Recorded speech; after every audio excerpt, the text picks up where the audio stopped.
Meio-dia e 3 minutos, segunda hora do nosso No Meio do Dia desta é o quê? Sexta-feira, dia 26 de abril de 2019. Eu, Felipe Bueno Filho, com você até as 2 horas da tarde. A Carla Bigato volta na segunda, está em férias. Jura? E esse aqui, ó, esportivão hoje, acabou de chegar da academia. Fala, Eduardo. Sabe que hoje eu fui ginástica. eu fui pra ginástica. Eu fui. E a minha professora tirou o couro, bicho. Eu cheguei em casa, estiquei a mão assim, sabe quando a mão tá tremendo um pouquinho? Porque você tá meio instável? Mas foi bom, valeu a pena. Foi divertido. Bom, eu sou o Eduardo Oineg, fico aqui até as 2 horas da tarde, hoje daqui ninguém me tira. Junto comigo aqui no estúdio, o grande representante da dupla mais admirada do rádio brasileiro, ele, Felipe Bueno, e a Carla Bigato, que hoje, excepcionalmente, não está aqui, segunda estará, tirou férias, foi viajar e vai contar novidades na segunda-feira. Espero, né, que ela tenha coisa para explicar e contar, né? Vai dedicar um espaço do nosso programa só para ela contar o que ela viu. Para ela projetar slide, né? Projetar slide, sensacional. Projetar slide. Transparência, lembra? Nossa, que delícia. E hoje, 116º dia do ano. A gente sempre fala aqui muito, eu gosto desse tema, porque eu acho que esse tema é importante demais, que é vida. Claro que quando a gente fala de vida, a gente acaba falando de criminalidade, fala de morte, mas olha que loucura. A Folha de São Paulo hoje publicou uma reportagem feita pelo João Pedro Pitombo, que traz a variação do número de homicídios, né, de mortes violentas ocorridas em 20 estados e no Distrito Federal no primeiro trimestre do ano passado comparado com o primeiro trimestre deste ano. Não tem uma razão direta dizendo que um trimestre, que é um quarto do ano, produz um quarto das mortes. Tem uma certa sazonalidade, o número anual acaba dando maior do que 4 vezes o número do trimestre, mas não vamos esquecer isso porque não vem ao caso. O que vem ao caso é o seguinte: no primeiro trimestre do ano passado, morreram de forma violenta 12.300 pessoas. O ano vai fechar com 52 mil mortos no ano passado, então você vê que não dá exatamente 4 vezes deste número, mas não importa. Este ano, no mesmo trimestre, 9.264 pessoas. O que significa que a gente preservou um atentado às Torres Gêmeas. Isso. 3.000 vidas. É um negócio inacreditável a gente imaginar. Os governantes vão querer faturar esse dado, dizer que é resultado da política pública extraordinária, que eles fizeram um monte de coisas, o ministro da Justiça, presidentes, governadores, todo mundo vai dizer que fez um monte de coisa, não aconteceu nada, não fizeram nada, não dá tempo. Mas não vem ao caso, porque não é isso que eu quero dizer o seguinte: vidas foram preservadas. E se a gente consegue olhar para isso como um estímulo, esse hoje é o pior problema do Brasil. A gente pode dizer assim, é difícil dizer isso, mas tem gente que não tem emprego, tem gente que não tem onde morar, tem gente que gasta mais do que 30% da renda para poder morar num imóvel alugado. Tem gente que ganha muito menos do que ganhava até outro dia, não consegue pagar as contas. Saiu um dado aí dizendo que os estudantes que contrataram o FIES, 60% não estão conseguindo pagar. Então tem um monte de gente com um monte de problema, doenças na família, e de repente eu estou dizendo que este é o maior problema do Brasil. Claro que vida, você precisa ter a vida para poder lutar pelo seu emprego, você precisa ter a vida para buscar renda, precisa ter a vida para buscar uma casa. Então a vida é a base de tudo. 3.000 vidas preservadas daria 12.000 vidas num ano, se a gente mantiver essa redução. 12.000 vidas, gente. 12.000 vidas. Olha que loucura. O Brasil, a gente já falou aqui várias vezes, tem 2,5% da população mundial e os dados anteriores mostravam que a gente matava 10% das mortes do planeta. 4 vezes mais do que o total da população. É uma coisa maluca.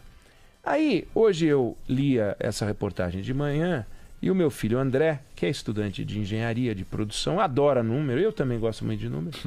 A gente se debruçou sobre esses números porque ali a Folha de São Paulo trouxe os 20 estados mais o Distrito Federal, mostrando quantos morreram no primeiro trimestre do ano passado e quantos morreram no primeiro trimestre desse ano.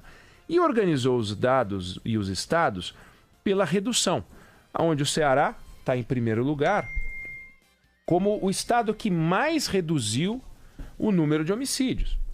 1.267 no ano passado, 545 agora, né? É muita coisa, é expressivo. Então produziu a maior redução, 56%. Em segundo lugar vem Sergipe, com 32%. Aí vem Rio Grande do Norte, e aí segue a lista. Aí o que eu e ele começamos a olhar o seguinte, mas vem cá, o número de homicídios tem uma relação com a população, tem que ter uma relação com a população. Porque afinal, você pega um estado como a Bahia, que produziu este ano agora 1.263 homicídios, é o primeiro do Brasil. Mas ele tem uma população que ocupa 8,5% da população brasileira. Então, se você compara Bahia com Roraima, por exemplo, você vai dizer, não, a Roraima produziu 66 homicídios, a Bahia produziu 1.263. Mas peraí, precisa comparar as populações. Então a gente começou a pegar quanto cada estado representava no total de homicídios e quanto a cada estado representava na população, e a gente montou um ranking dos estados brasileiros mais violentos neste primeiro trimestre. Faltam alguns estados, porque a Folha de São Paulo analisou 20 mais o Distrito Federal. Mas nestes 21 endereços, né, moram 176 milhões de pessoas, de um total de 206. Então é um monte de gente. Roraima é o estado mais violento do Brasil, né? Em segundo lugar, o Rio Grande do Norte. Em terceiro lugar, Pernambuco. Em quarto lugar, Alagoas. Em quinto lugar, Sergipe. Em sexto lugar, o Pará. E em sétimo, a Bahia, que é campeã em números absolutos, no entanto, está em sétimo lugar. Depois vem Amapá, oitavo lugar, Goiás, nono lugar, Rio de Janeiro em 10º lugar, Espírito Santo em 11º lugar, Tocantins em 12º lugar, o Ceará, que disputava a ponta em primeiro, segundo, terceiro estado mais violento do Brasil, em 13º lugar. Paraíba, 14º lugar, Amazonas, 15º, Rio Grande do Sul, 16º, Distrito Federal, 17º, Piauí, 18º, Mato Grosso do Sul, 19º, Minas Gerais, 20º e São Paulo, 21º lugar.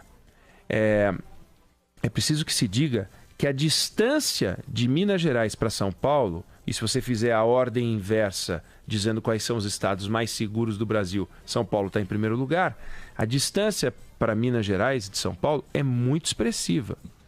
Então, São Paulo é, de longe, o estado menos violento do Brasil. Lembrando sempre que a gente está comparando estados violentos, porque todos os estados do Brasil são violentos. É que na hora que você compara um com o outro, você diz, é melhor morar no estado menos violento do que o estado mais violento. Mas mesmo o estado menos violento da federação, que é São Paulo, é muito violento comparado a outros países. Claro, não vamos comparar com países mais violentos, mas vamos comparar com aqueles países que a gente usa de referência quando a gente está falando de infraestrutura, de educação, de saúde, de todos os serviços sociais, qualidade de ensino. E a gente vai ver o seguinte, todos os estados brasileiros, mesmo aquele que é o menos violento, está muito mal na fotografia. Então eu agradeço ao André aqui pela ajuda, porque a gente ficou navegando nos números. A ideia era mostrar que tem uma ótima notícia aqui. E a gente continua a ter um grande desafio. Mas a gente já preservou nesse primeiro trimestre 3 mil vidas. É muito chocante isso. Imagina se caísse umas torres gêmeas aqui no Brasil, como seria a nossa cobertura, né? A gente está falando quase em ressuscitação. A gente está ressuscitando. Você compara o passado com agora, imagina, 3 mil pessoas fecharam o trimestre, o que não aconteceu no ano passado. É muito impressionante. De forma que se a gente conseguir manter esses números, eventualmente é uma sazonalidade, os motivos estão aí para serem discutidos, nós vamos discutir aqui sim, vamos trazer especialistas para discutir com a gente, para a gente entender isso. Alguns estudiosos estão dizendo que as razões ainda estão para serem explicadas, porque tem de tudo aí. Matar não é um bom negócio para bandido. O bandido, ele não ganha dinheiro matando. Então matar é um efeito colateral. E ele está matando menos, não porque ele ficou bonzinho. Ele tá matando menos talvez porque isso seja melhor para ele. Vamos matar menos. Existem quadrilhas que estavam brigando e que agora parece que não estão brigando. Mas a gente só não pode permitir que em 3 meses os 27 governadores brasileiros queiram faturar dizendo que foi resultado de grandes investimentos.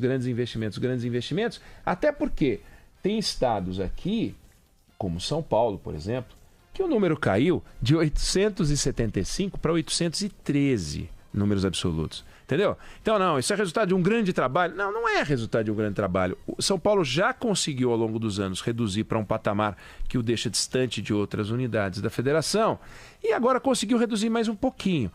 Agora, não dá para dizer que todos os estados que produziram essa redução aqui estão fazendo um trabalho magnífico, que surgiu dinheiro para a segurança pública, que as polícias estão com investimento, não estão. Precisa haver investimento, falta inteligência, falta investimento e tal.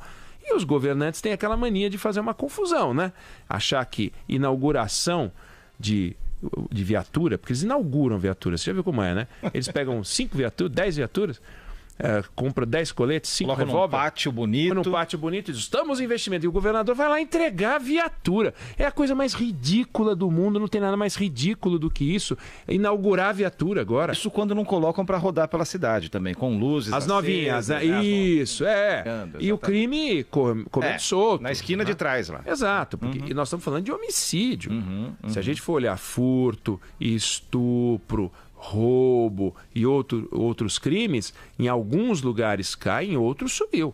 Na capital de São Paulo, nós vamos discutir isso um pouquinho mais para frente, subiu muito furto, roubo. Então, temos um desafio. Então não é verdade que é resultado do trabalho dos governantes, mas é sim verdade que a sociedade brasileira tem uma notícia para festejar, né? E essa notícia eu queria compartilhar hoje aqui.